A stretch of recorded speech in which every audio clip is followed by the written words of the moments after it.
The NCAA Regionals, Thursday through Saturday, Jacksonville, Florida. For you guys, it's like making the playoffs, trying to get to the Super Bowl.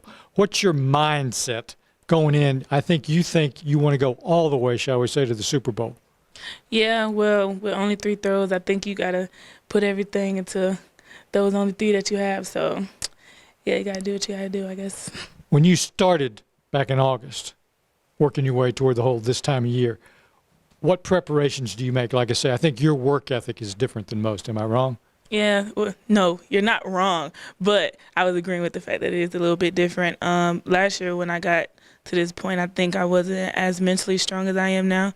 I got into my head a lot, but I think now I'm doing a little bit better as far as believing in myself and knowing what I can do. So. Tell me about your competition all the way from high school to now. You expect more of yourself, don't you? Yes, I do. It's just been a long time. I've only competed since I was a freshman in high school, so I feel like I started later than a lot of people. And I feel like I've accomplished a lot in this time. So, the fact that you two are both juniors and you came in together, can you actually say you've made each other better, that you didn't know you were going to do that, but you've made each other better as working together every day in practice?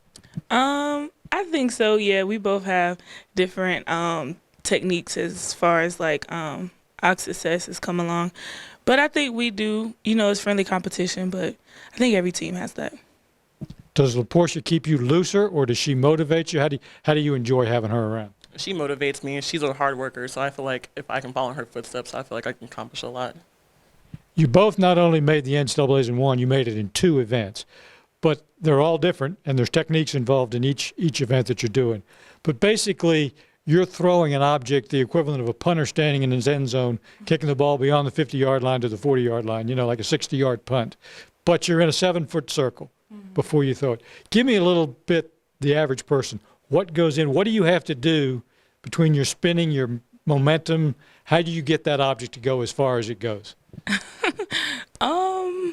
don't really know how to answer that question. It's like you said, it's just a lot of different technique things that we have to keep in consideration in like 10 seconds.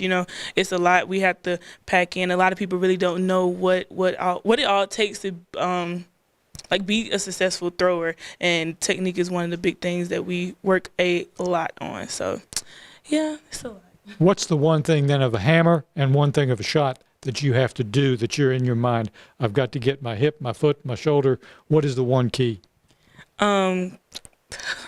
It's so much. I think my biggest thing, and I'm speaking for me, is staying low. For some reason, like when I do, the more turns I do, like the taller I get, and it's kind of important that you stay low. That way, when you get to your finish, you can kind of pop up and explode out. Coach put a lot of emphasis on that, so that's something I'll be working on for the next couple of days until we get to Jacksonville. All right, Alicia, you throw the discus and the shot put, but the discus is kind of like Dancing with the Stars. It's all about the footwork of spinning through that 7-foot circle. Yeah, it is. It's really difficult. My form has changed a lot since freshman year, so it's increased by a lot. So I went from throwing 141 in high school to throwing like 170 in collegiate. So it's just a work in progress. And how about what does the shot put take? A lot of strength. Is that upper body strength or thigh strength? It's a lot of leg work. With Raven Gilbert, school sprint champ, you're going back for the third time the NCAA regional, goal to make it to the Nationals. Tell me about your mindset.